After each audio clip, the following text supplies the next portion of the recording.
like that better? Yeah, I like that better.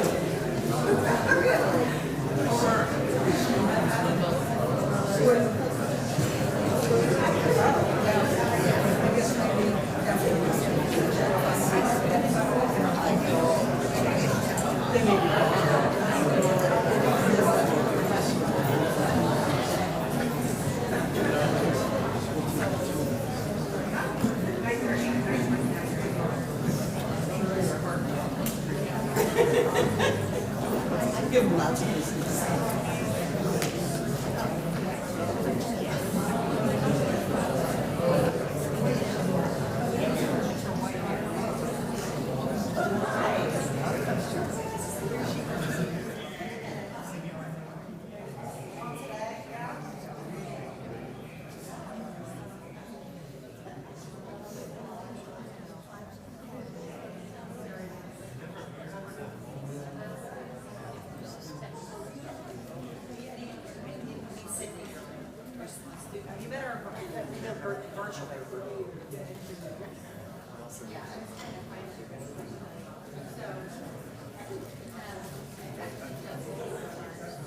From either Kent or Malia.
Hi, everyone. Thank you so much for coming. We're going to get started here at 6:40. As you all know, the traffic was pretty rough, so we're just going to give people time to get settled. So please grab a seat, and we'll get started very shortly. Thanks so much.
Good evening.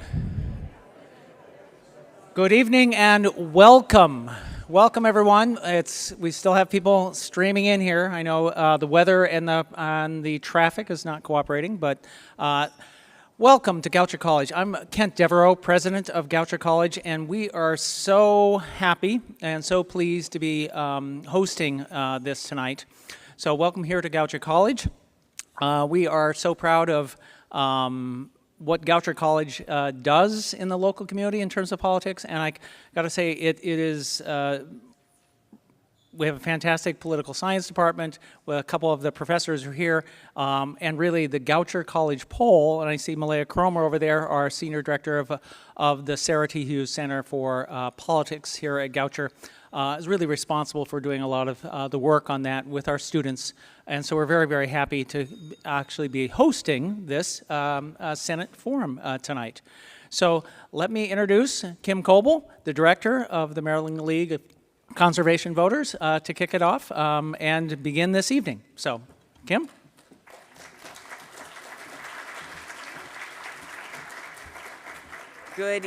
Good evening, everybody. Kim Coble, Maryland League of Conservation Voters, and I want to first thank my colleagues who are here and do all the hard work behind the scenes on these things to make them happen. We are really, really excited. Can't hear. Well, I didn't say anything important except to thank my colleagues for for their great work. I believe this is the third event we've done with Goucher College, and we keep coming back because it's such a great partnership between the Maryland League of Conservation Voters and Malia's group that does all the polling and political information and candidate information. So it's a pleasure to be back here. I want to go through the rules of the event tonight just to have full transparency. We invited all candidates that were polling above 15% when about a couple weeks ago when we looked at the most recent poll. 2 candidates are participating tonight, Angela Alsobrooks, the Prince George's County Executive Director, and David Trone, the Congressman representing Maryland's 6th District. We're pleased to have them. We also invited Governor Larry Hogan to join. He was polling above that, and he declined to the invitation. Each candidate will be given 40 minutes on stage with our panelists, who will be sitting over there, to answer questions. The candidates were given the opportunity to review the questions in advance. The questions will be the same for each candidate, although our moderators may ask follow-up questions of the candidates, should they see fit. We will try to get through the same number of questions for each candidate. We literally flipped a coin to decide who was going first, and I believe Angela Alsobrooks is going first. And that's it for the rules. Let me next introduce our panelists. I'm pleased to introduce Josh Kurtz of Maryland Matters. Also, Stacey Hartwell, who's on the board of the Maryland League of Conservation Voters Education Fund. Linda Cohn of the Maryland League of Women Voters. And Stacy Newley of the Goucher College Political Science major. So with that, please join me in welcoming them.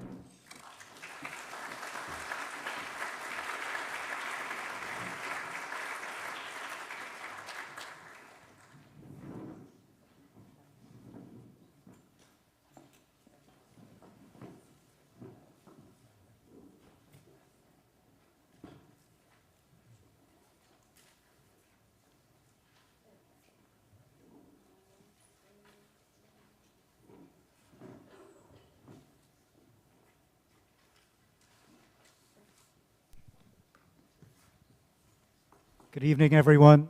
Thanks for coming. We would like to invite County Executive Angela Alsobrooks to the stage, wherever she may be. But there she is.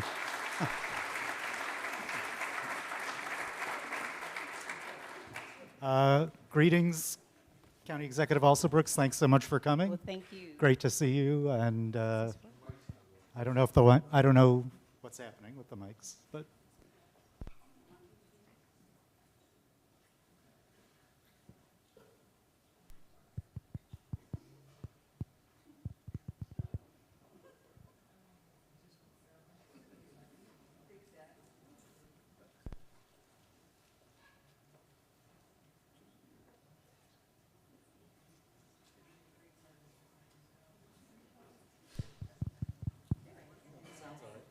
Right. So we invite you to make an opening statement of up to 3 minutes, and then we'll pepper you with some questions. So welcome. Right. Well, can you hear me there? Okay, you can hear me. Well, good evening, everyone. It's so great to be here tonight. I first of all want to just say thank you so much to Goucher College for hosting tonight's opportunity, this forum, and to all of our sponsors tonight, the League of Conservation Voters. I want to thank the League of Women Voters and others for hosting tonight, and most especially want to thank all of you all for coming out tonight to talk about what I believe to be one of the most important elections in our country.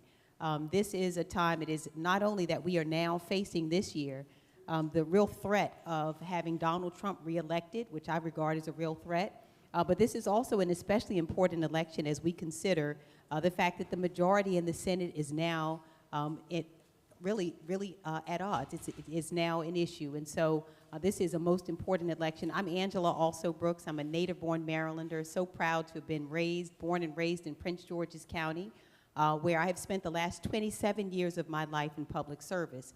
I was raised in a very working-class family by two amazing parents who taught me that it was my responsibility to care for my neighbors.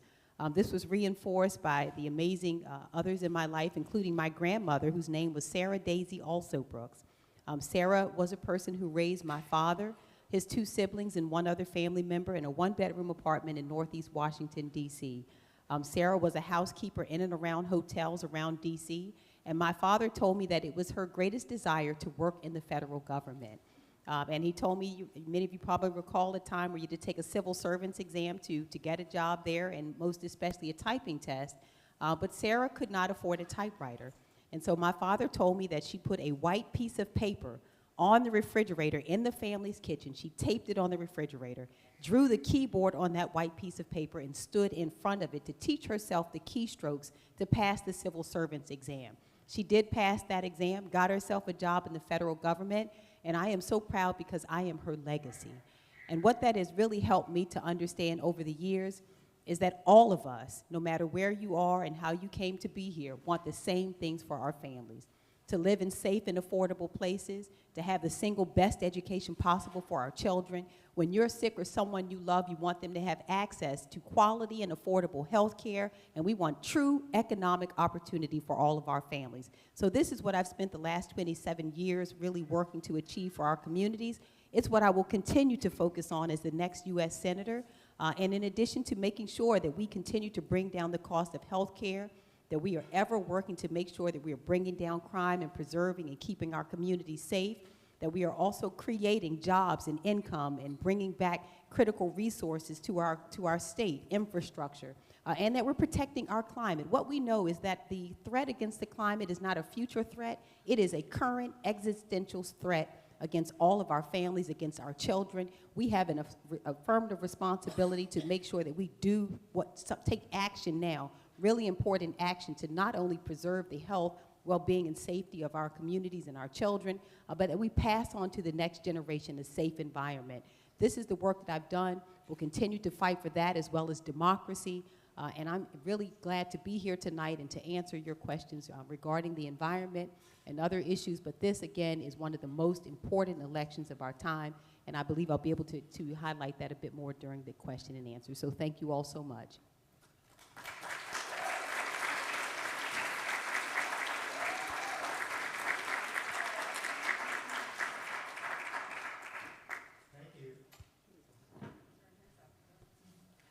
Thank you. We'll start with a question about clean energy, and we're going to jump around a bit in terms of topics, and everyone here will get a couple of questions, I think. So, Madam County Executive, let's talk about clean energy and clean electricity. The transition to clean electricity is critical to tackling the climate crisis, and it presents a huge economic opportunity, and it's pretty popular. Rapid deployment of and investment of renewable energy sources like wind, solar, and geothermal is crucial and must be tied to the creation of high-quality union jobs. So what are your clean energy priorities for Maryland, and how do union jobs and underserved communities play a role in this transition? And so again, what I'd like to start by saying is just take a step back and remind all of us what we're talking about. We are talking about, again, a very real and present threat against all of us. The health of our children, many of whom are growing up in communities where, because of the heat in many of our, for example, urban areas, that we're seeing an increase in asthma.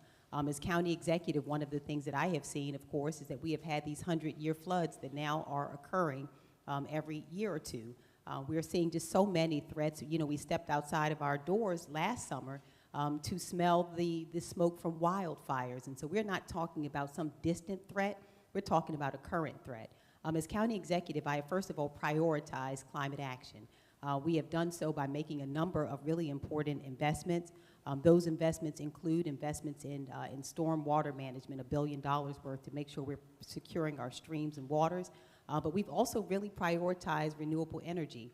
I'm proud of the work we've done, for example, with our electric vehicle, fleets of electric vehicles starting in 2019. We were able to secure grant funding from the federal government to expand a fleet of buses that we are now up to close to 32 new buses by working with people like Senator Van Hollen, who I'm proud to have his endorsement, to be able to expand our bus fleet so that our transportation we're converting to electric buses. We've also done really tremendous work around making sure that we, for example, are retrofitting many of our buildings in our county, and we have now one of the only in the state county-wide composting programs as well. What more do we need to do? I think that President Biden's Inflation Reduction Act is, as you know, a groundbreaking piece of legislation that has invested over $352 billion. What must we do? We must make sure that all of the incentives that are available to so many are that we close the education gap so that all of our families and all of our communities know how to take advantage of the important tax incentives that are provided through the Inflation Reduction Act. I think we have to also do much more work in making sure that we are, again, translating the value of all of those incentives and policies, and that we are working to make sure that the Environmental Protection Agency regulations are not only that we not only build on them, but that we continue to extend the policies through the Environmental Protection Agency that will continue to see our policies moving in the right direction. And again, when we talk about the threat that we're facing, many of us remember that in 2012, President Obama passed very important, made a really key agreement with the car makers and the environmentalists and others, and put forward really important legislation that would have helped us to curb what we saw in the way of gas emissions. And former President Trump rolled those back right away. This can happen again. This can happen again. And so it is protecting what has happened already through regulations, making sure that we continue to grow the Inflation Reduction Act. The bipartisan infrastructure bill, I think, also did a great job in terms of providing funding, for example, for electric vehicle charging stations and other things. But it is not just using those bills, but making sure we convert them so that the people who most need to use them understand that those incentives are available and that they begin to use them.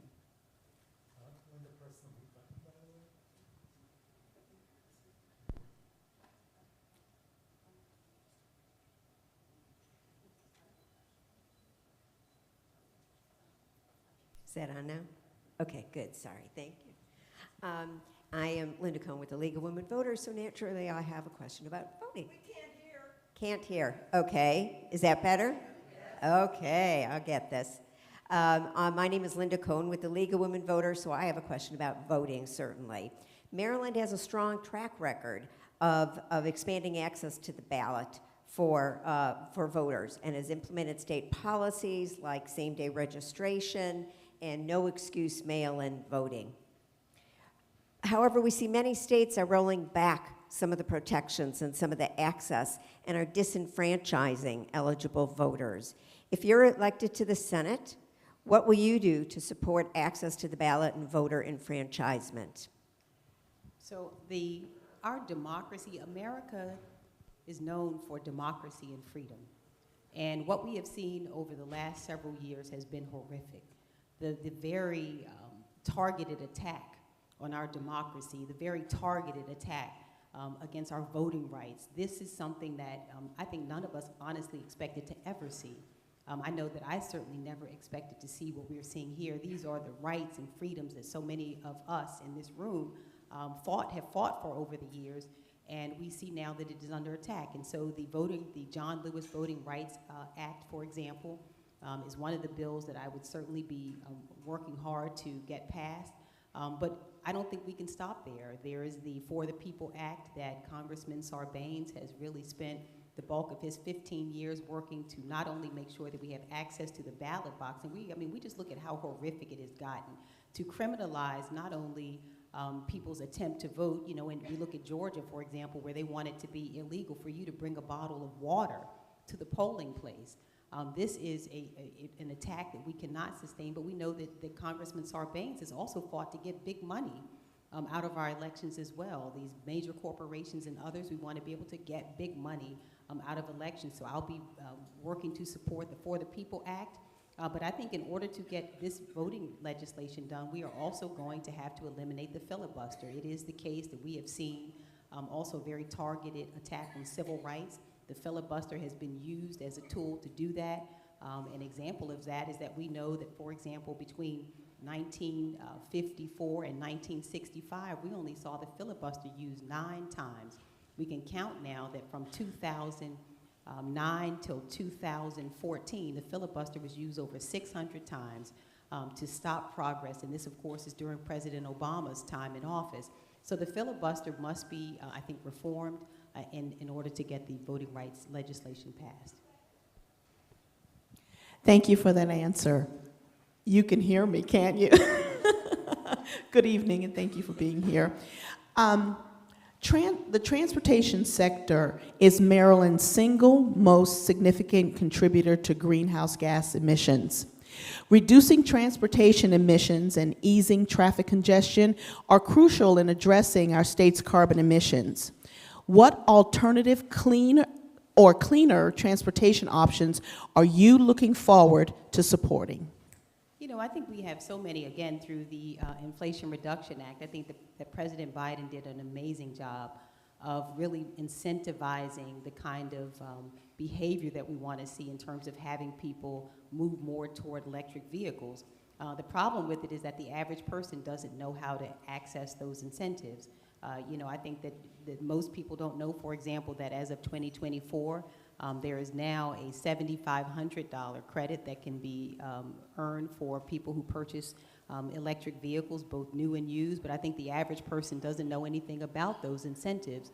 And so our challenge is not now that we don't have the incentives available, the tax credits and such, but I think it is our challenge is an education gap in that the average citizen does not know about those incentives. And so we have a work to do, again, to make sure that we are closing the education gap and getting that information to average, everyday, hardworking families so that they can not only take advantage of all of the economic opportunities provided now by this new kind of green economy, the jobs that are available, the incentives, but also make sure that they have a real way to participate in the progress that we're seeing. I know that this challenge can be difficult. I have to tell you, you cannot imagine, and this, by the way, these are not theoretical ideas for me. These are things that I've had to do as county executive. I think it's one of the things that makes me distinguishable as a candidate is that I not only understand the policy, but I do know the practical impact on the people that we represent. I can tell you, for example, when we think about this issue, I compare it to composting.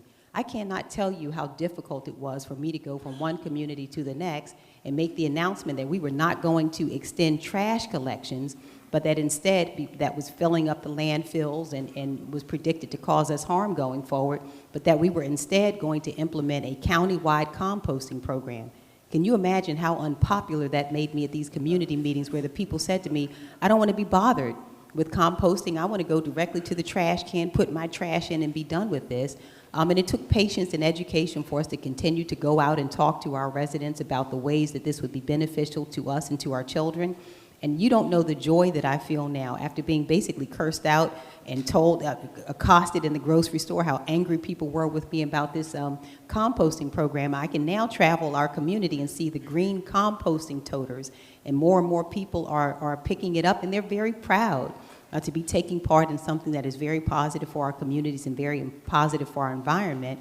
Well, I regard electric vehicles and all of the other incentives and ways that we can all contribute to a cleaner environment to be the same. It just takes time, patience, and some education.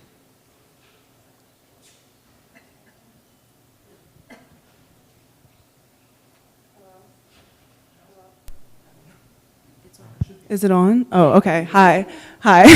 I'm Sydney. First of all, I would just like to thank you very much for being here. I know a lot of other students are very excited about this event. So my question is, there seems to be a growing level of disenchantment amongst voters, particularly young people who will be most affected by the climate crisis surrounding electoral politics and Washington's ability to mitigate the worsening climate crisis. How are you thinking about this as you connect with voters? You know, the thing with younger voters, and I have one in my house this year. My daughter's 18 and a freshman in college. is that they understand the threats all around them, and they're confused oftentimes about why the adults don't get it. I have the sense that our kids understand the threat the climate poses much more clearly than anyone else, because they have been present over these last few years to see the wildfires, they've seen the floods, they understand what the threat is, and they are asking the adults in their lives what we intend to do about it.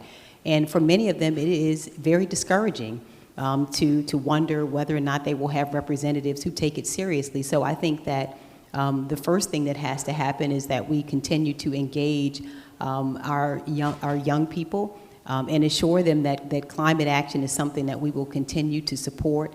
I think we also engage them yet again, not only in the tax incentives and those things, but there are also the economy. There's a huge economy now created by the new green economy created by the investments that President Biden has made. The investment was a $352 billion investment that has created $600 billion in new economic activity. This is what we need our kids to know, is that there are many, many opportunities for them to participate. But all in all, we have to continue to listen to our next generation.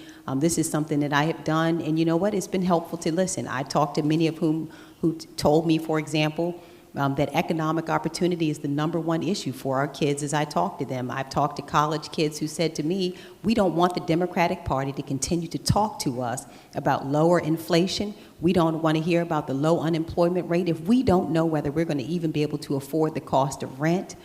When we graduate from school, we don't know whether we're going to be able to afford the cost of vehicles because of the interest rate. And they're concerned about the climate, and they're not so sure that we get it. I want all of the young people in this room who are listening to know that I do get it, that I am listening. And this is, again, work that I am not only doing new, this is work that I've done as a county executive, because I believe that the people who are closest to the problems are also closest to the solution. And so I am excited to be able to serve not only now as county executive, but would love also to be elected senator, because I think we have to send people to the Senate who understand the cares and concerns of everyday people, of our young people, and who have not only come to understand what the policies are, but know how to implement those policies. That is most important, and that is what I do. Thank you. We have a Chesapeake Bay question next, and I should just say that we are halfway through with this we'll be halfway through our 10 priority questions. We'll see if we get to them all, but the Chesapeake Bay, as we all can agree, is a national treasure and a vital resource for Maryland. And while progress has been made in its restoration, there's still a long way to go. And partisan politics are threatening to drive a wedge in the multi-state partnership that's been working on Bay cleanup and Bay health for 40 years. So what can be done? What else can be done at the federal level to restore and protect the Bay, and how will you support that effort as a senator? Yeah, I think we all recognize that the Chesapeake Bay, it is a source of great pride for all of us who are native-born Marylanders, because the Chesapeake Bay is a national treasure, and I think when we frame it that way, it is something that is worthy of being preserved and protected, not only because of the value that it provides to Marylanders, but the Chesapeake Bay is a national treasure. And so I can tell you that as county executive, as I've mentioned, we've worked to do our part. In Prince George's County, we have invested over $1 billion in stormwater management to make sure that we are preserving the streams and rivers that flow into the Chesapeake Bay. And as a U.S. Senator, I will continue to advocate for funding to make sure that we are able to keep clean the Chesapeake Bay and protect and preserve it. I think there's also an opportunity for us to be able to consider one of a part of the Chesapeake Bay recreation area, one of the national areas, to have a national designation that will help us to better protect it. And again, we know that it is not only a beautiful, beautiful resource, but it is also integral to our economy, to our fishermen and watermen, and our tourists who enjoy the Chesapeake Bay. And so it is vital that we continue to do everything we can to protect it, and I will be a huge advocate for protecting the Chesapeake Bay. Well, I'd like to dig a little bit deeper about protecting the Chesapeake Bay, only with a little spin on it. Agriculture, especially farms that apply manure to their fields, is a leading source of nutrient pollution in the Chesapeake Bay. The agricultural community has taken some strides to address the problem, but there is still much work ahead. How can you support the agricultural community in achieving substantial nutrient reductions? So let me just first say how important the agricultural community is to all of us. It's hard to mention agriculture without thinking about child nutrition, about thinking about our health and well-being, and so we recognize that agriculture is really, really important to all of us.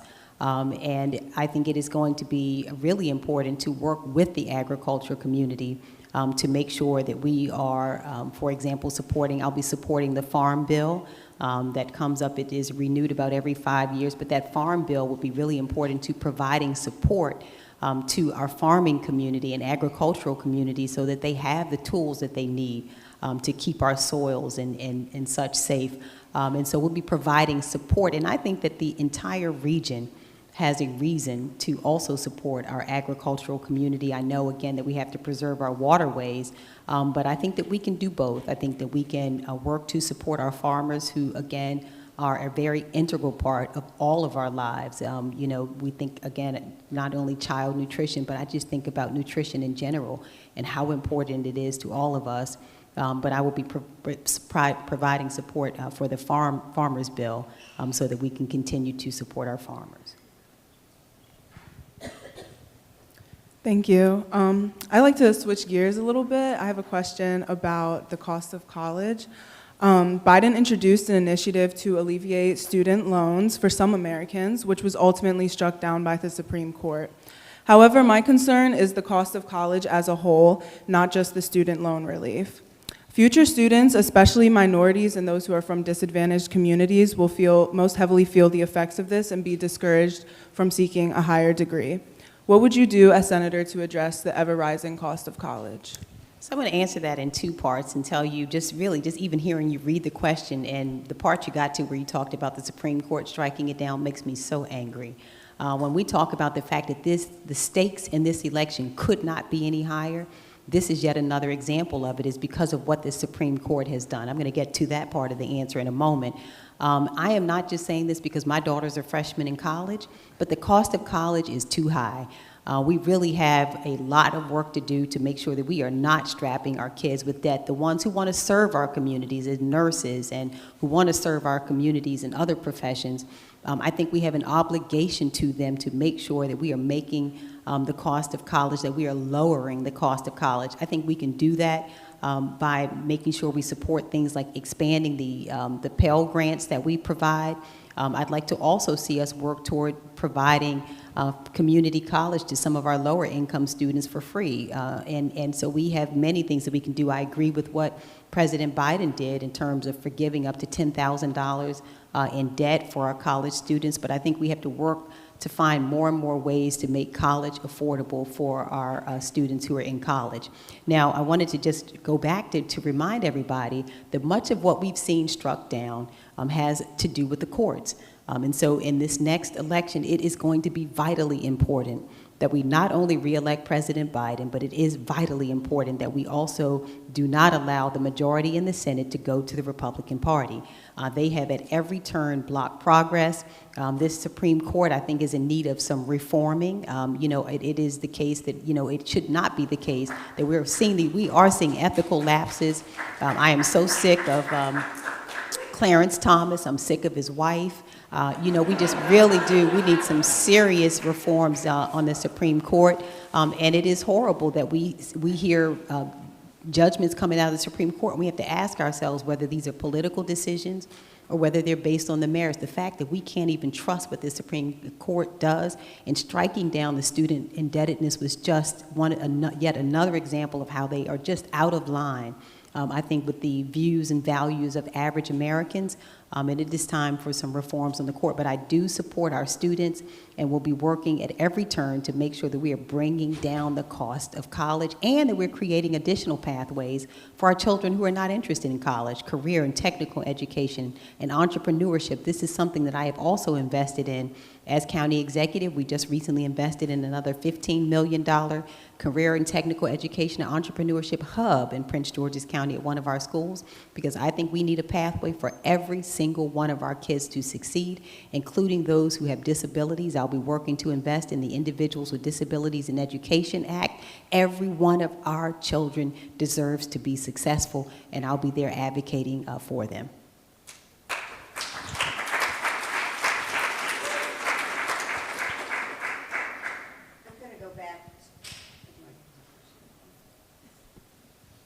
Okay.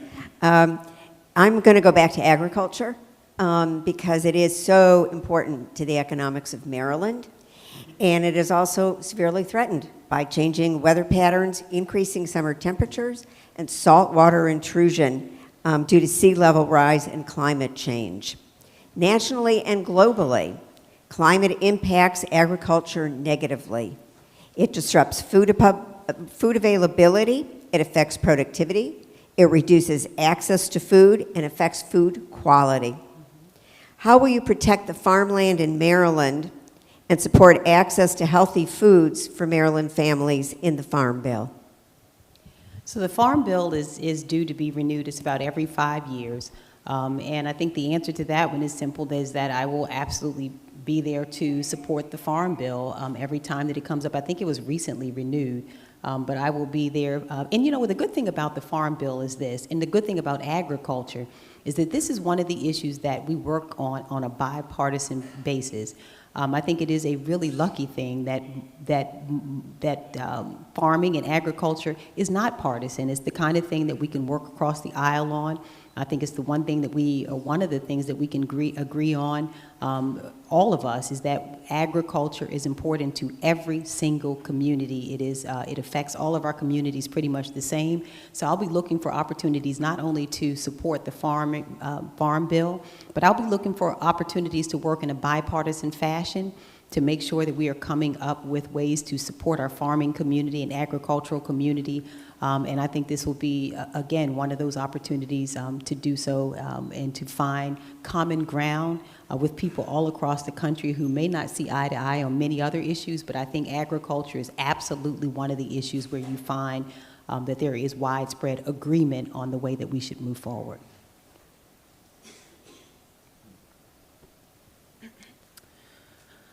Between the burden of student loans and the drop in the housing supply, buying a home seems like a distant dream for a soon-to-be graduate like me.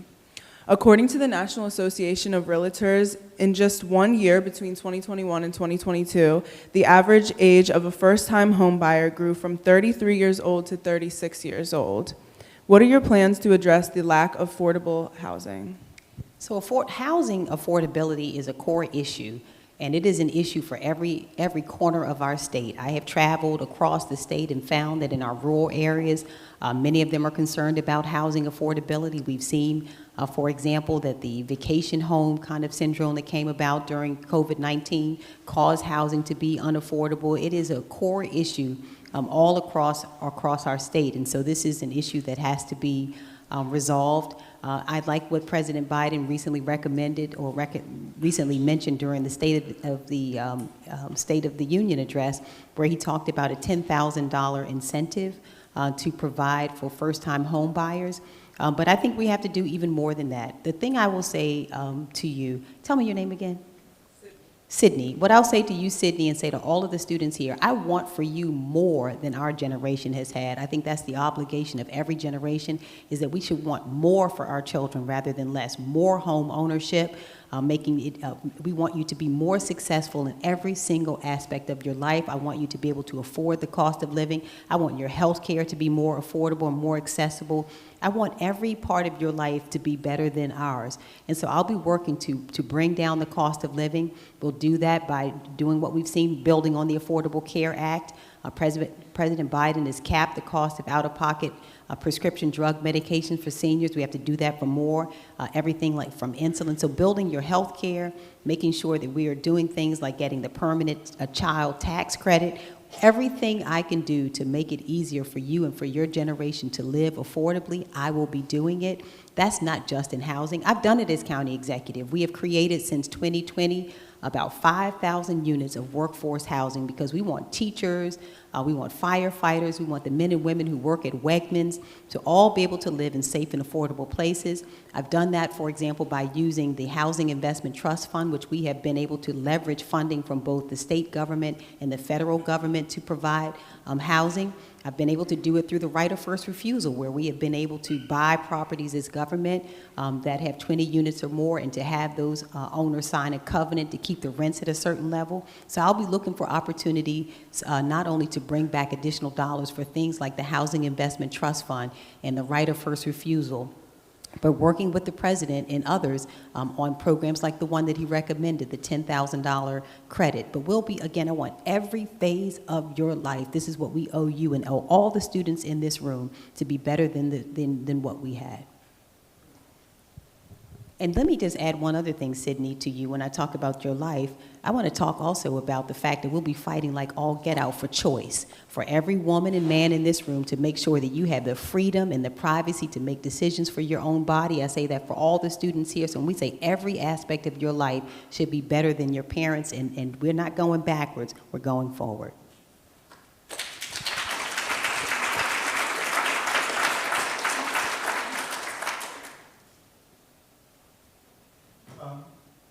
Madam County Executive, I say this with admiration. You've been very diligent about answering all our questions, so much so that you've actually anticipated some of the ones we were going to ask. You've wrapped those into your answers.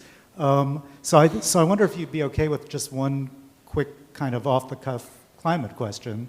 And it has to do with, if you're elected, kind of what you would be encountering in the Senate, because you will have colleagues who are climate deniers. You will have colleagues who will not want to do anything to address the climate crisis.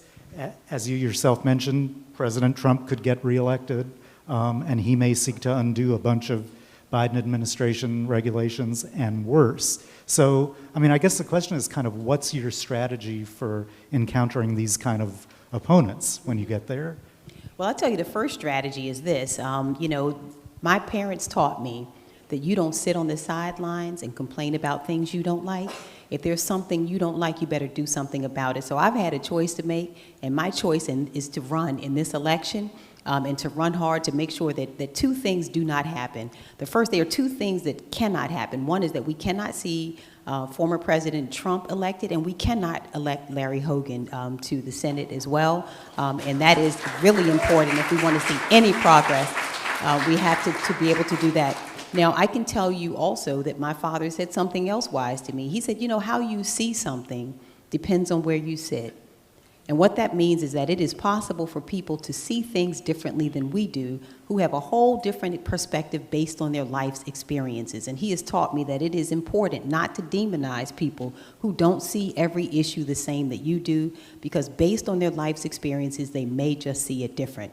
Now, I've used this. I've been able to do this. I did not agree as county executive with everything that Larry Hogan, he was governor. But we were able to get things done together. I didn't agree with him on voting. I thought we should mail ballots into homes because it increased participation. He did not agree. I was able to build a cancer center in Prince George's County. I was able to get $67 million to build the first of its kind freestanding cancer center, even with a person I didn't agree with, because there are things that we can agree on. So I'll be looking for those people. And as I mentioned, I believe that agriculture, there are a good amount of people who are in the, I don't know what you call them, they're in some other twilight zone about the climate. They are deniers. They just kind of don't understand what they're seeing or refuse to understand what they're seeing. But even some of those people, I believe I can work with on farm bills. I believe there are some of those people who I can work with around some of the issues that we might agree. And I will be looking for points of agreement because my only objective is delivering for Marylanders. I am not like some of these folks who go in who have a huge ego, the crazy Tommy Tuberville, who went in and refused to appoint military officials because of his insistence that he should control the bodies of women in the military.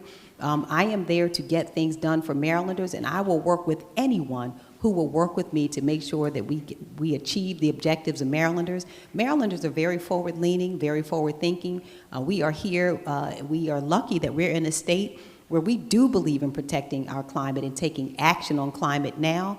And I'll be looking for anybody who will help me to achieve those objectives, even some who I may not agree with on other issues.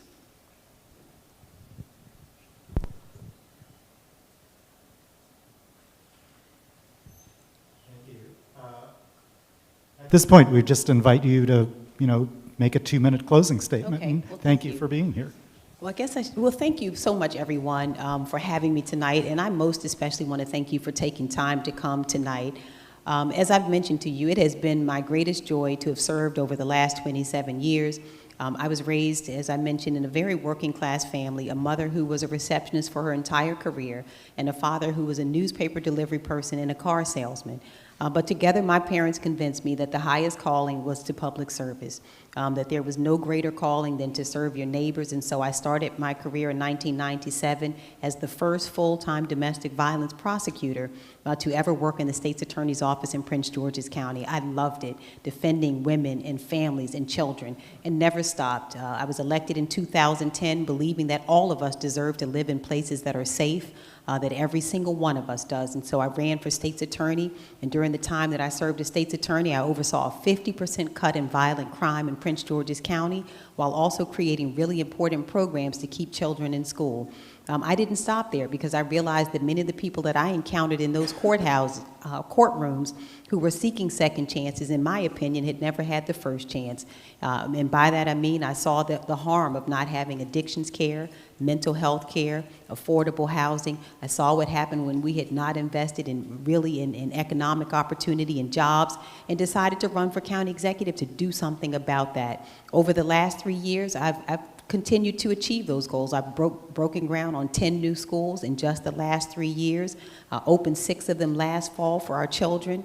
We have opened the first of its kind mental health care and addictions care facility to ever open its doors in our county, when I realized that 70% of the people we were arresting every day and taking to the Department of Corrections were intoxicated when they got there, and that 1/3 of all the people we were arresting and taking to prison were on psychotropic medications. Did something about that. Economic opportunity. I have worked hard to prioritize our economy, because many of us know it. You go to the grocery store right now, the groceries are 25% higher than they were before COVID. There's a lot of pain we're feeling, so I've been working to create jobs and bring opportunity. Did that with Steny Hoyer, bringing back the national FBI headquarters to Prince George's County, to the state of Maryland. I've gotten $100 million of investment near the New Carrollton Metro, but we're just getting started. I know how not only to deliver for Marylanders, because I have done it, but I will continue to do so, to bring resources back here, to continue the work that I've done on climate, to make sure, again, that we're not treating the climate like some future far-off threat, when we recognize that it is a threat today. And so what I said to Sydney and others, I mean, it is that we all have a collective obligation to make sure that we are doing everything we can to pass along the very best future we can to our children. That's what this is about for me. I'm sure it's what it is about for so many of you. And I will be doing that with many partners. I'm really honored to have been endorsed by Governor Wes Moore, honored to be endorsed by Congressman Jamie Raskin, Congressman Sarbanes, Congressman Ivey, Congressman Mfume, and Senator Van Hollen. And I'm really proud to have had support of so many across the state who have worked with me over the years, and based on the work that we have done together, they believe that I am a colleague who they would enjoy continuing to work with. But the best support I'll get comes from you. I'll say this, and then many of you not heard a lot about me, probably because my opponent has spent $39 million, and you've been able to see it on the air and in the mailboxes, and when you turn your computer on, you have not had the same chance to hear from me. But I want you to know that I have been working steadily, will continue to do so, and that this election will be won by the people of our state, who I believe will send someone to the Senate who will continue to work for us. And I also want to say what a great opportunity is. We have 10 people in our federal delegation, and all 10 are men. What a wonderful chance it is for us to be able to also send a woman to Washington, I think, whose lived experience is needed. And so this election provides many opportunities, but thank you so much for allowing me tonight to share with you a bit, and thank you also to our moderators for asking the questions. Thank you so much, everyone, and please vote for me, Angela Alsobrooks.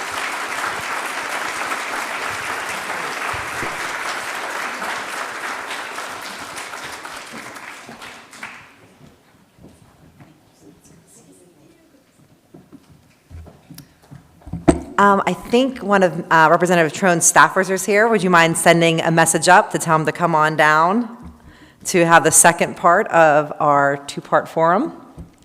Thanks so much.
Ladies and gentlemen, Congressman David Trone.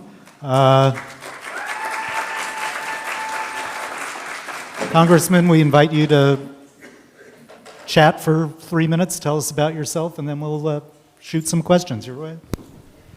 Okay, is that my official clock? Okay, great. Well, good evening, everybody. First of all, thank you for coming out. It's so important that everybody participate and be part of democracy, or literally, because it is on the ballot. We know it's on the ballot, and so you being here today is really, really important. And I love doing these type of forums. I think we're probably committed to probably 12, 13, 14 of them. Really, really important. And the issue we're talking about tonight is the most important issue there is, bar none. So often we get tied up into this and this and that, but at the end of the day, if we don't stop the climate change, if we don't protect our land, our water, our air, what do our children have? Nothing. What do our grandchildren have? Nothing. So it's trying to get public servants, which they call themselves politicians. I like to call myself a public servant, to think about long term. And long term is protecting this environment is job one, no question about it. So my background is I've been in Congress 3 terms now. I'm a businessman, you know that. I built a company called Total Wine and More from zero. I bootstrapped it to 12,000 team members. I operate 270 stores in 30 states. I know how to get stuff done. That I get. But I went to Congress to get more stuff done that can directly affect and change people's lives in certain areas. So the point is, I'm ready job day one. Every bill I've done the last 3 terms goes through something called the Senate. All of these bills go through the Senate. You're not just a member of the House, you're a member of the Congress. So every bill I've passed, we passed 26 bills last session on mental health and addiction alone. 26 signed by the president, all through the Senate.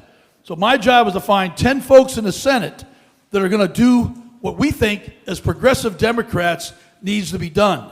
And I've led the U.S. Congress in addiction. I lead the Congress in mental health. And these are personal to me. As you know, we lost a nephew to fentanyl. Addiction runs in my family. Mental illness is something that affects my family. We're very upfront. We talk about it. We have to be real. And we have to say, we all got to pull together as a community. And as a community, we will be more successful. But we've got big bills passed, $8.75 billion alone for state opioid response grants, medically assisted treatment. So we use a drug like buprenorphine to fix the opioid addiction, our recovery housing bill. So these are big stuff that we got done. And we brought Pell Grants back for returning citizens. $34 million a year now we have in Pell Grants. We pay out to give folks a second chance. I'm a cancer survivor. I got a second chance. So everyone deserves second chances. And that's something I really, really talk about all the time. But I get it done because I'm the 10th most bipartisan member of Congress. So 535, I'm number 10 most bipartisan. That's important. I'm also listed as the most effective member in the state of Maryland. Not just the most effective member, actually 3 times more effective than number 2. 3 times. The point is, I'm the policy guy. I'm not the guy here on CNN and MSNBC. I don't care about that. What I care about is moving the needle so my kids look at me, my 4 kids, and say, I'm proud of my dad. I'm proud of what my dad's done to help in these areas that are taking 110,000 lives last year on overdoses, 50,000 lives last year on suicide. These are big numbers, and we've got to pull together as a community and do better. And I'm ready for some great questions.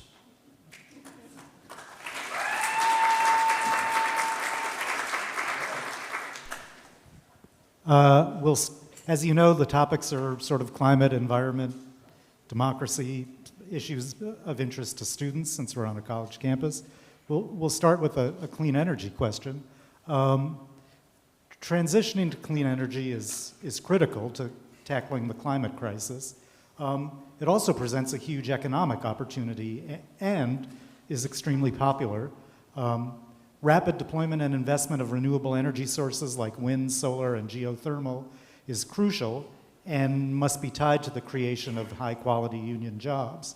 So what are your clean energy priorities for Maryland, and how do union jobs in underserved communities play a role in this transition? Yeah, so often the environmental problems land hardest on the communities of color and that are low-income communities. So these are the folks that end up with the lead in their water. They end up with the asthma. They end up with dirty air. So we've got to really work hard to be effective here. President Biden has led the way.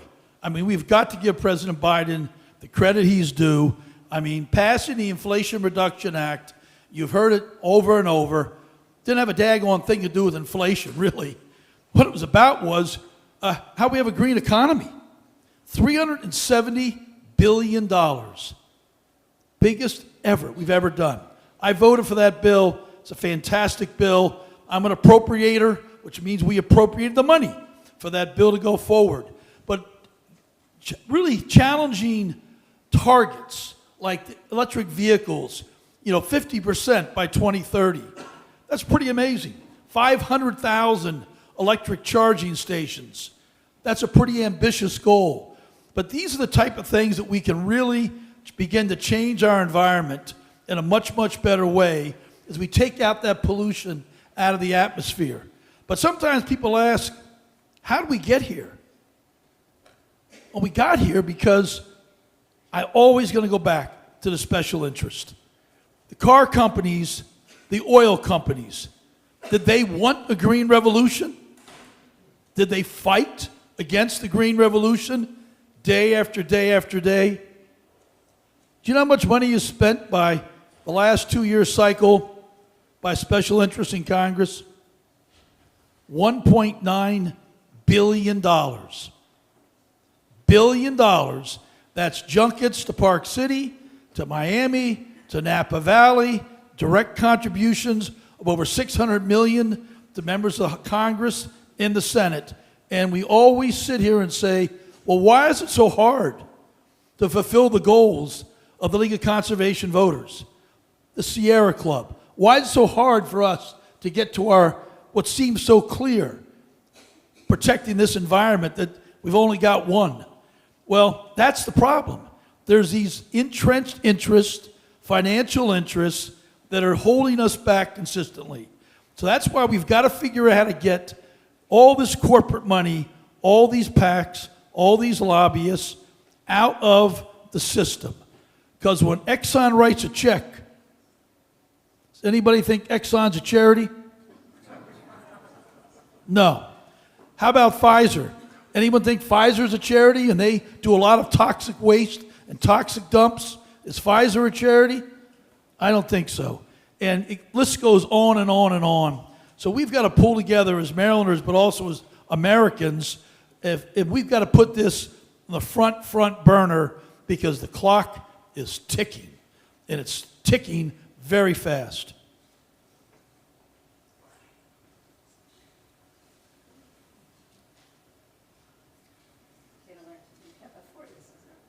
I'm going to turn to voting.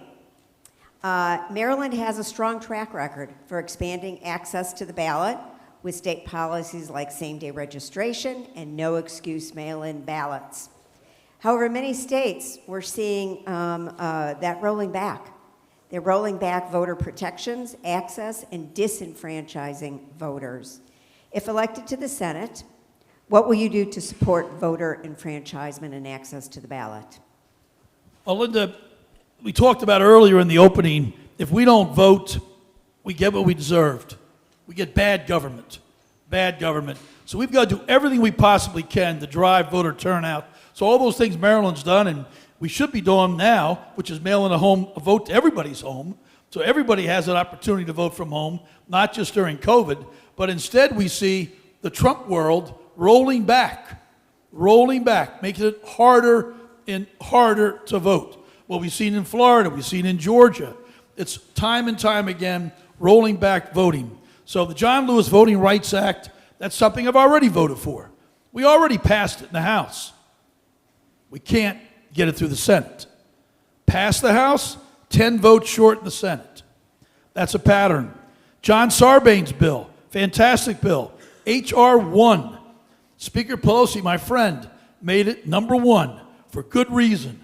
All those wonderful things in it to eliminate that money, that dark money from Exxon we just talked about. All that would be gone. Vote number 1. House, yes. Senate, nowhere. So at the end of the day, you kind of quickly catch a pattern. The pattern is what we want to move forward in our democracy, for all the things we in this room want to get done, and especially the things the League of Conservation Voters, etc., want to get done, we're blocked by 10 Republican senators. 10 people. That's all it is. 10 individuals are what block progress in this country right now. So what we need is what we've done in the House. Slowly build relationships. When I know you, and we've gone to dinner together, I've sat with you in the chamber together, I've been to a basketball game, a Caps game, a Wizards game together, and we build a connection. We build a relationship. We can find things where we have commonality. And as Americans, we have so much more commonality than we sometimes realize. And that's what we've done with mental health. Does anyone not think Republicans have mental health challenges? That was a joke. But I'm daggone serious, you know that. It was a joke, but they absolutely, every family does. Every one of 1 out of 5 families in America has mental health challenges. And do we think Republicans have addiction challenges? Of course they do. Do we think Republicans are justice impacted? Of course their families are. But we need to do the same kind of relationship building that I've been able to do in the House by finding 20, 30, 40, 50 members that I can connect with that are different members on each issue. One congressman on the Republican side cares about mental health because it's personal to his family. Another different one cares about addiction. Alcoholism runs in the family. A third cares about justice impacted. His son had a run-in with the law. So you got to find the people that care about the issues. And the only way you can do that is take the time to sit with them. Share a meal, share a conversation, share a coffee. And when you do that, you can find the folks where we can get common ground. Then with common ground, we can begin to move forward.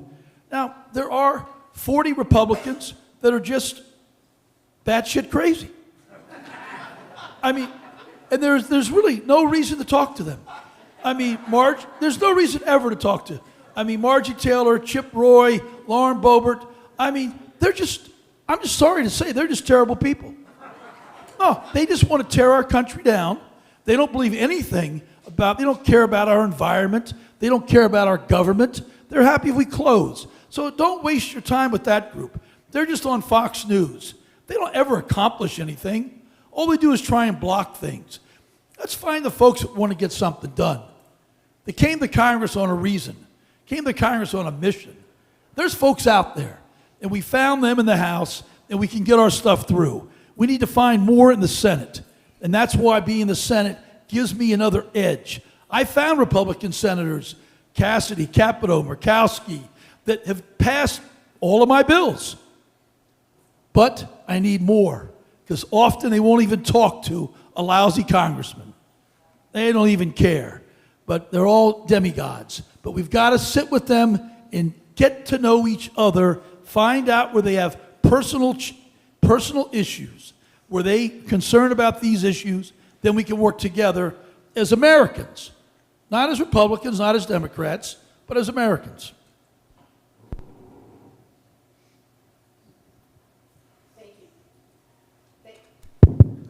Thank you for that robust answer. Good evening, Congressman.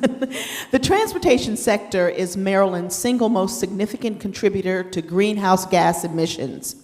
Reducing transportation emissions and easing traffic congestion are crucial in addressing our state's carbon emissions. What alternative or cleaner transportation options are you looking forward to supporting? Well, just once again, we'll just repeat once again, Joe Biden has to win. Inflation Reduction Act, $370 billion. But besides that, let's talk about this state. Larry Hogan, $900 million for transit for a red line in Baltimore to go east-west, and he said, we don't need it, and he gave the money back. Is that crazy? Yeah, that's crazy. And he'll pay for that. But how about the Purple Line? The Purple Line was struggling. Larry Hogan said, oh, I'll figure this out. And he brought in another group, another contractor that he knew, former friends of his, maybe current friends. That's now $4 billion over budget, $4 billion in 5 years, over budget late. And then that contractor walked off the job. So we've had big problems in this state with leadership on the red line, the purple line, but we've got to drive the transit piece. And Joe Biden has a lot of work on electric buses. As you know, we worked on those all through our district. We've been able to get grants, whether it's in Frederick or wherever it is, to have electric buses. That's absolutely crucial. But at the same time, we're not selling enough electric cars right now. The number right now is 43% that have to be sold. The dealers are pushing them out. Then they're sitting on the car lots. They're sitting there. And the gas cars are selling out. So the incentive of $7,500 that was referenced earlier tonight, that's nice, but it's not getting the job done. We're going to have to figure out with the federal government how to drive folks with better value to buy these EV vehicles. Because the Tesla, I had the first Tesla in my neighborhood. I don't have a Tesla, but those kind of folks, that wore off, and they're tired of that. And they're not buying them like they should be buying them. So we've got to drive more EV cars, and it's going to need more government involvement to give more government incentives, because they're sitting on the car lots now, and they're not moving. And of course, the charging stations have got to get deployed faster, way faster, because folks don't have the confidence to buy an EV. that they can get wherever they want to go safely and not run out of fuel. So it's a big challenge. Thank you. Hello. I'm Sydney. First of all, I just want to thank you very much for being here, Mr. Trone. I know a lot of other students are very excited about this event, so thank you for being here. Switching gears a little bit, there seems to be a growing level of disenchantment amongst voters, particularly young people who will be most affected by the climate crisis surrounding electoral politics and Washington's ability to mitigate our country's worsening climate crisis. How are you thinking about this as you are connecting with voters? Well, I love young folks. I like to spend time with young folks. Matter of fact, earlier today, before I got up here this afternoon, I was at Prince George County Community College, and I got a great mug for free. And I was pretty happy about that. I got that and a t-shirt. And I had a sit down with a whole bunch of young voters. And when you sit with young voters, it's really a good feeling because they ask so many smart questions and they care so clearly, so much. You can feel the passion with them. But we've got to really work harder and harder. I have 4, as I said, young folks at home, and we can't let that generation become cynical. We've got to make sure that generation knows how crucial their vote is to save our democracy, and that their vote really, really matters to get the leaders that we deserve, and not get leaders like happened with the aforementioned, whatever that man's name was. We can never let that happen again. So engaging young voters is important, but we have to stop the cynicism. And part of the cynicism is where they see the money. They see the dark money, the money where you don't know where the money came from. It went from a PAC into another PAC, and we don't know it came from Exxon. We don't know it came from Pfizer. We don't know it came from the pharmaceutical lobbying team. And that's what makes young voters cynical, because they feel like the fix is in. We can't get what we need to get. We can't get the clean environment that they and their children deserve. So we've got to work to fight against that cynicism. In my district, I go out, I have Montgomery County, Frederick, and all Western Maryland, and I speak to every one of my colleges every semester, once in the fall, once in the spring, and we try and talk about, I do a course on entrepreneurship, philanthropy, and public service. And now you can blend those things together. I was sitting on 3 college boards before I took this job. The Wharton School of Business, American University, and Furman University, where I was undergraduate. So I've spent a lot of time in the college campuses, and we've really got to make sure we work harder and do better to engage our young folks. Because if we lose them, we will absolutely lose our democracy.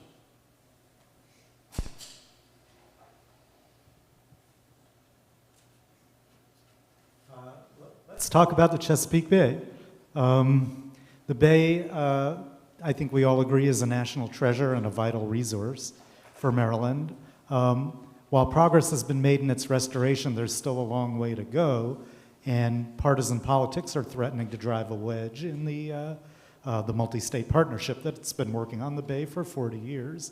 So what can be done on the federal level to restore and protect the Bay, and how will you support the effort as a U.S. Senator? Yeah, I mean, Ben Cardin did a spectacular job of putting the Bay front and forefront to really work hard for the Bay. So we're going to work to follow the model that Ben put forth. We've been able to vote consistently for funding because I'm on the Appropriations Committee, so we get to say where the money goes. That's the right committee to be on. In the last session, we had $238 million over a 5-year program that's aimed right at the Bay and the Bay cleanup. We have another piece called ACE, which is another bill, which has $93 million in the 24 budget, and we have $100 million allocated, hopefully in the 25 budget. We begin appropriations literally next week on the budget for 25. Sorry to tell you, we just passed 24. That's kind of embarrassing. I mean, to pass the 24 budget 6 months after the budget started, that's bad government. That's what that is. It's bad government. So we've got to drive the money to the Bay. but we've also got to work in a multi-state partnership. I mean, Maryland's farmers, and I grew up on a 200-acre chicken farm and hog farm, and trust me, we did not do it right. We did not. We got 13 tons on my farm every day of chicken manure. 13 tons a day. Reason you got that much, the chickens ate 13 tons of chicken feed every day. That's kind of how it works. But that often ended up in the wrong places because the practices weren't there, the knowledge wasn't there, we haven't raised the issue where the farmers really understood it. But now the farmers really begin to understand that this is their country, this is their land, this is their air, this is their water. I'm endorsed by the farmers every single time. So I go out, spend time with the farmers, and Maryland has done a phenomenal job on no-till farming. We have really kicked butt on no-till farming. I can't report that from Pennsylvania. So we need to work, it's a three-group together, Virginia's the third state, that all feed into the Chesapeake. So we've got to work with Pennsylvania more. That's Governor Shapiro, who I know. We've got to get Maryland senators involved with the Pennsylvania governor and using him to help drive his legislature so they can do a better job of demanding more from their farmers, because their farmers are putting too much waste into the streams, into the Susquehanna, and then right on down into the Bay. So we know where these issues are, but that being said, the Bay is doing better and better, but we got a long way to go. I mean, we're seeing, less dead zones in the Bay. We're seeing more grasses coming up in the Bay now than we've seen in a long time. We're seeing much better, oysters in the Bay. They're more healthy, but we've got to continue to work hard or we will slip in a heartbeat. We cannot take our foot off the pedal. We cannot, and we got to engage the other states, in particular Pennsylvania, when they come down. Thank you. As our next senator, what will you do to protect the drinking water supply across Maryland and ensure that residents have a consistent source of clean drinking water? I mean, drinking water gets back to a lot of things like lead pipes, and that's the biggest thing, and there's I don't know how many billion, but it's billions of dollars in the Inflation Reduction Act. So we've got lead pipes, and that's where our drinking water is getting, contaminated. And we saw about it in the news, of course, in Flint and those other cities like that. But it's all over this country. I was out in, might have been Cumberland, I can't remember, probably Cumberland, Boonesboro, and I remember seeing an old lead pipe. And the pipe was a major water artery line, and it probably was about, say that much. So that's about 10 inches high was the diameter of that pipe. And they had cut the pipe in half, then they brought it up to show it to us. And literally the whole bottom part of the pipe had growth and particulates there. I mean, you looked at it and you thought, there's no way ever in the world I would drink something out of that pipe. Yet all of the water, 100% for that whole area, was going through those pipes. And they said one time they actually backwashed the water to clean the system. And they found out when the water was going this way, it didn't pick up as much particulates. But when they ran it the opposite way, they stirred it up, and then it came out literally brown. So, I mean, we've got to just not take our foot off the gas again, and because if we don't get the water right, we got no shot. And the other piece we got to work on is areas like coal mines. Out in Garrett County, we've got a mountain that had a giant coal mine strip surfaced. So all that coal was on the top and getting rainwater pushed into our streams. So we've been able to repatriate that, clean that up, and then now put a giant solar farm there. So the giant solar farm is going to drive roughly 26,000 homes. And that's pretty great to go from literally a strip coal into a solar farm. But those are the kind of turnarounds that we need to get. Thank you. Switching gears a bit, I would like to ask a question about the cost of college. Biden introduced an initiative to alleviate student loans for some Americans, which was ultimately struck down by the Supreme Court. However, my concern is the cost of college as a whole, not just student loan relief. Since I began college 4 years ago, I watched my debt multiply as the cost of my education increased each year without an increase in my financial aid to supplement it. Future students, especially minorities and those from disadvantaged communities, will most heavily feel the effects of this and be discouraged from seeking a higher degree. What would you do as senator to address the ever-rising cost of college? No, as I said, sitting on 3 college boards, I've certainly seen the continually escalating cost, and having been a student myself in my MBA, I had to have student loans, and I met my wife. She got her MBA from Wharton also. She had student loans. But the loans then, you could pay back. We got them paid back 5, 6 years later, and everything moved on. But now the loans are just debilitating.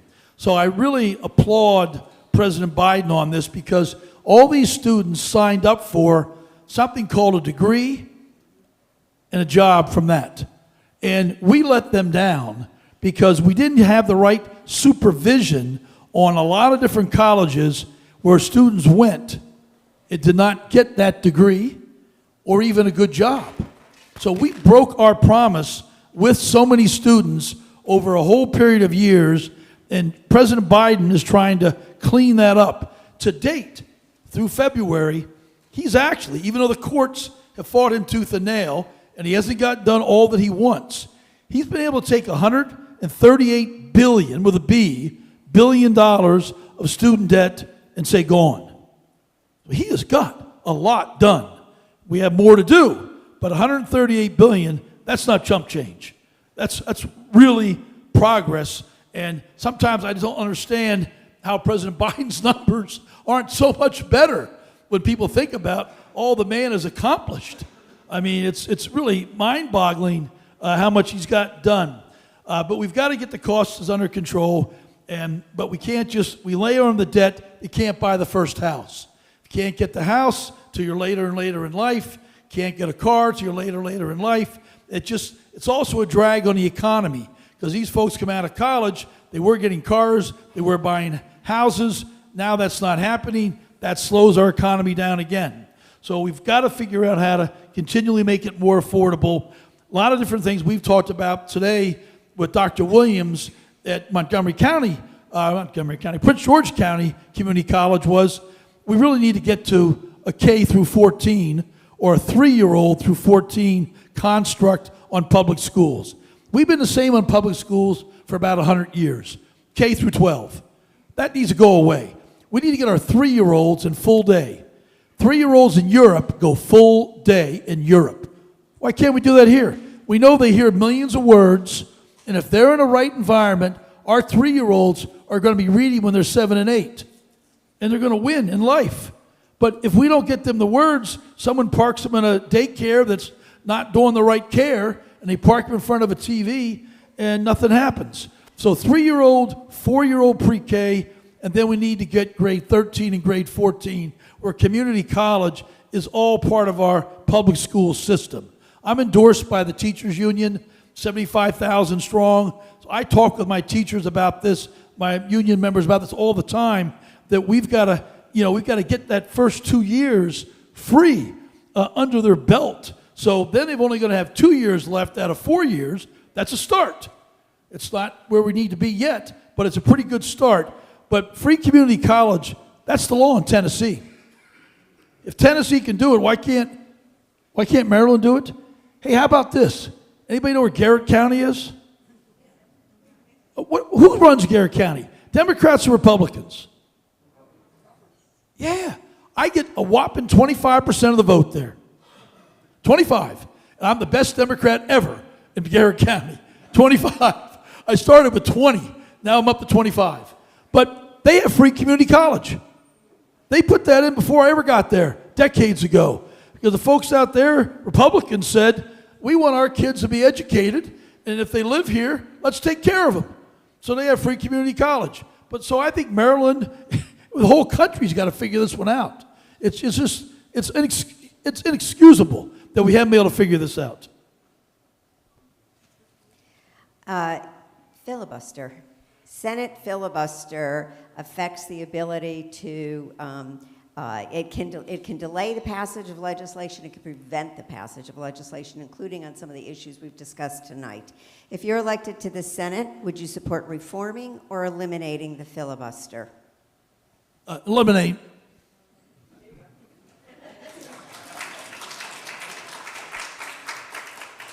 You're up, Josh. Terrible, terrible rule. Thank you. Between the burden of student loans and the drop in the housing supply, buying a home seems like a distant dream for a soon-to-be graduate like me. According to the National Association of Realtors, in just 1 year between 2021 and 2022, the average age of a first-time home buyer jumped from 33 years old to 36 years old. What are your plans to address the lack of affordable housing? It's a great question. I get it all the time, pretty much every event. And, I'm a business guy, so I kind of understand business. And so I dug into this. And the bottom line is right now there's 6.5 million folks in America want to buy a house, 6.5. We're producing 1.6. What that means is there aren't enough. We got that. And what that means is when there's not enough, prices go up because there's no competition, because we don't have enough houses. So why don't we have enough houses when all these folks want to buy one, but they can't? And that's why the ages are going up exactly, plus something called their interest locked, which I'll touch in a second. But the reason because we're short on workers. We're 650,000 workers short in the construction industry. And you know who builds all of our homes now in the construction industry? Virtually all. Latinos. Latinos are the group that is all over because I'm supported and endorsed by all the unions virtually. So all the construction unions, the electricians, the plumbers, the carpenters, they've all endorsed us. So I've dug into this, and we're short because our immigration policies just don't make any sense. We need more lawful. Forget the border. That's a Republican talking point and a distraction. Let's talk about how we drive our economy. We drive our economy with folks that have ideas that don't look like me, look different. And the difference of all of us, our diversity, that's what makes us such an unbelievable, incredible country, our diversity. And that's what immigrants do. And right now, we let in 1 million immigrants come in a year legally for the last 25 years. We've never changed it in 25 years. Why? Because Congress is waiting to do comprehensive immigration reform. Well, they've been waiting for 25 years. So maybe we as voters ought to say, quit waiting and get started, and maybe do a small step, then another small step, and another small step. That's what we do in business. We do one step at a time until we get the whole thing done. But we put out our platform is we need to move that 1 million, and our population was 100 million people then. Now it's 330 million, and we never changed. We need to take that 1 million to 5 million. 5 million legal immigrants by in-country immigration. In-country immigration means you don't come to El Paso and say, I'm presenting myself. You're in El Salvador. You're in Haiti, you're in Cameroon, you're in Ghana, and you go to the American embassy, you go to the American consulate, we have our staffing there, we have our immigration judges there, you apply to be an immigrant in America, and they say, yeah, we want you here. Because, let me tell you, Apple, immigrants. Google, second-generation immigrant. eBay, 44% of our Fortune 500. 44% of those companies were founded by immigrants or the next generation. Immigrants create tens of millions of jobs. I see it in my business. The diversity of my business makes us stronger because immigrants look at things differently. So by getting those immigrants here with lawful immigration, they avoid the cartels, they avoid the horrible things that happen there, and if they're not going to be admitted, they can say, here's why you can't be admitted, and we're going to try and make this happen. And we want them to be here. If you have a brother, a sister, an aunt, an uncle, we need to get those folks here. If someone wants to come here and study college, we need to give them a green card and get them within 5 years. 5 years. We can't have people waiting 20, 30, 40 years. The people who have been approved right now in 7 different countries are combined. When you look at the age actuarial tables, 26% of them will be dead when they get approved, they get admitted. So we've approved them, but they haven't got to the front of the line yet. They're in the line, and they won't make it to the front, 26%. So that's just craziness. So we need to rethink our immigration and realize that, and that's something I think I can work with Republicans. When you talk about legal immigration, you talk about how it drives business, it drives housing. All of a sudden we have those houses. All of a sudden the housing companies, the developers, have to compete with each other. Don't you love that word? I love that word, because when they compete, we get a better price. And people can buy a house at a better deal. So there's a lot of big changes we need to try and make. But I don't think we think big enough sometimes.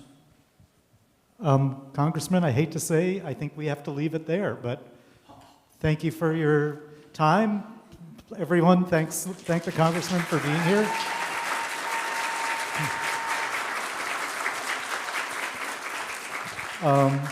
And final words from Malia Cromer, I believe.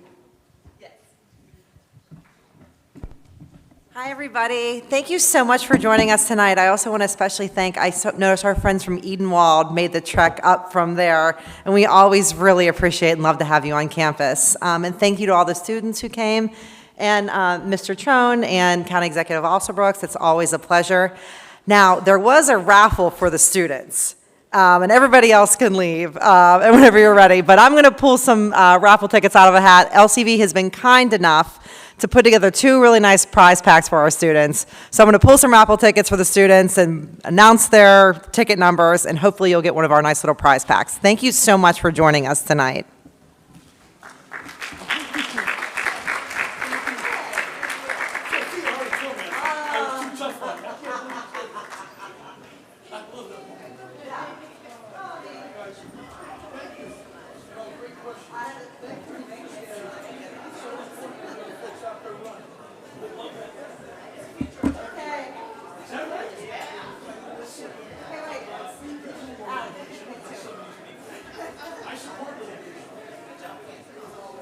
Okay, hi, any of the students in the room, if you have ticket number